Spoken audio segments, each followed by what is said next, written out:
நண்பர்கள் அனைவருக்கும் வணக்கம். நான் வேட்டை டிவி யூடியூப் சேனல் மனித பாதுகாப்பு கழக தலைவர் டாக்டர் ஜெய்மோகன் பேசுகின்றேன். கன்னியாகுமரி மாவட்டத்தில் வரலாற்று சிறப்புமிக்க புகழ் வாய்ந்த சுசீந்திர தானுமாரியம்மன் திருக்கோவில் தேரோட்டம் சிறப்பாக நடைபெற்று முடிந்தது. இந்த தேரோட்டத்தில் அறநிலைத்துறை அமைச்சர் அவர்களும், இங்கே கன்னியாகுமரி மாவட்டத்தில் இந்த பால்வளைத்துறை அமைச்சர் அவர்களும், சட்டமன்ற உறுப்பினர்களும், முன்னாள் சட்டமன்ற உறுப்பினர்களும் கலந்து கொண்டு சிறப்பாக அந்த நிகழ்ச்சி நடைபெற்று முடிந்தது. இந்த நிகழ்ச்சியிலே பக்தர்களின் பரவச கோஷம் காதை பிளந்தது. அதில் அவருடைய விருப்பத்தை ஜெய்காளி, ஓம்காளி என்றெல்லாம் அழைத்தார்கள். அது அவருடைய பழக்க வழக்கம். அனைத்து கோயில்களையும் அதை அவர் செய்து கொண்டுதான் இருக்கின்றார்கள்.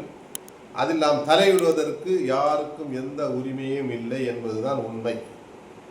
பக்தர்களின் உரிமைகளை நாம் தடை செய்ய முடியாது. பக்தர்களின் விருப்பத்துக்கு ஏற்றவாறு கடவுளை அவர்கள் பல விதத்திலும் கோஷங்கள் எழுப்பி வழிபடுகின்றனர். இது பழக்க வழக்கம். இந்த பழக்க வழக்கத்தை எந்த ஆட்சி வந்தாலும் மாற்ற முடியாது, அது மாறவும் செய்யாது என்பதுதான் உண்மை.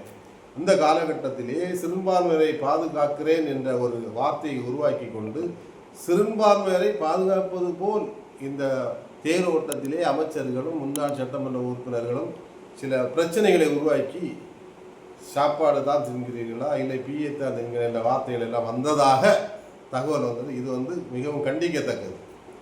ஒரு அமைச்சர்களும் முன்னாள் சட்டமன்ற உறுப்பினர்களும் பாராளுமன்ற உறுப்பினர்களும் இருக்கின்ற இடத்திலே இந்த வார்த்தைகள் சொல்வது மிக மிக தவறு என்பதுதான் உண்மை. இதற்காக மனித பாதுகாப்பு கழகம் சார்பிலே நான் வருந்துகின்றேன். எனவே உடனடியாக சிறுபான்மையர்கள் நம்பிக்கொண்டிருக்கின்ற எம்எல்ஏக்களை, அமைச்சர்களையும் கண்டிப்பாக 100% நம்பாதீங்க. எல்லாரும் ஏமாற்ற வர்றாங்க, சொத்துக்களை பாதுகாக்க வராங்க, அவங்க பணத்தை பாதுகாக்க வராங்க. இன்னும் 5 ஆண்டுகள் இருந்தார்கள் என்று சொன்னால் நிச்சயமாக பல்லாயிரம் கோடிகள் தமிழ்நாட்டிலிருந்து பதுக்கப்படும்.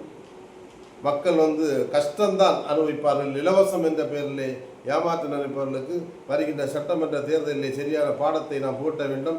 அது ஆளுங்கட்சியாக இருந்தாலும் சரி, எதிர்கட்சிகளாக இருந்தாலும் சரி, எந்த கட்சியாக இருந்தாலும் சரி, இலவசம் என்ற போர்வையில் அவர்கள் உங்களை சந்திக்க வருகிறார்கள் என்று சொன்னால் நிச்சயமாக நீங்கள் அதற்கான பதிலடியை வருகிற 2026 தேர்தலிலே நீங்கள் சரியான பாடத்தை புகட்டி, அனுபவம் இல்லாமல் இருக்கின்ற நல்லவர்கள்லாம் இருக்கின்றார்கள், அவர்களுக்கு உங்களோட வாக்குகளை நீங்கள் அளிக்க வேண்டும் என கேட்டு கொள்கின்றேன்.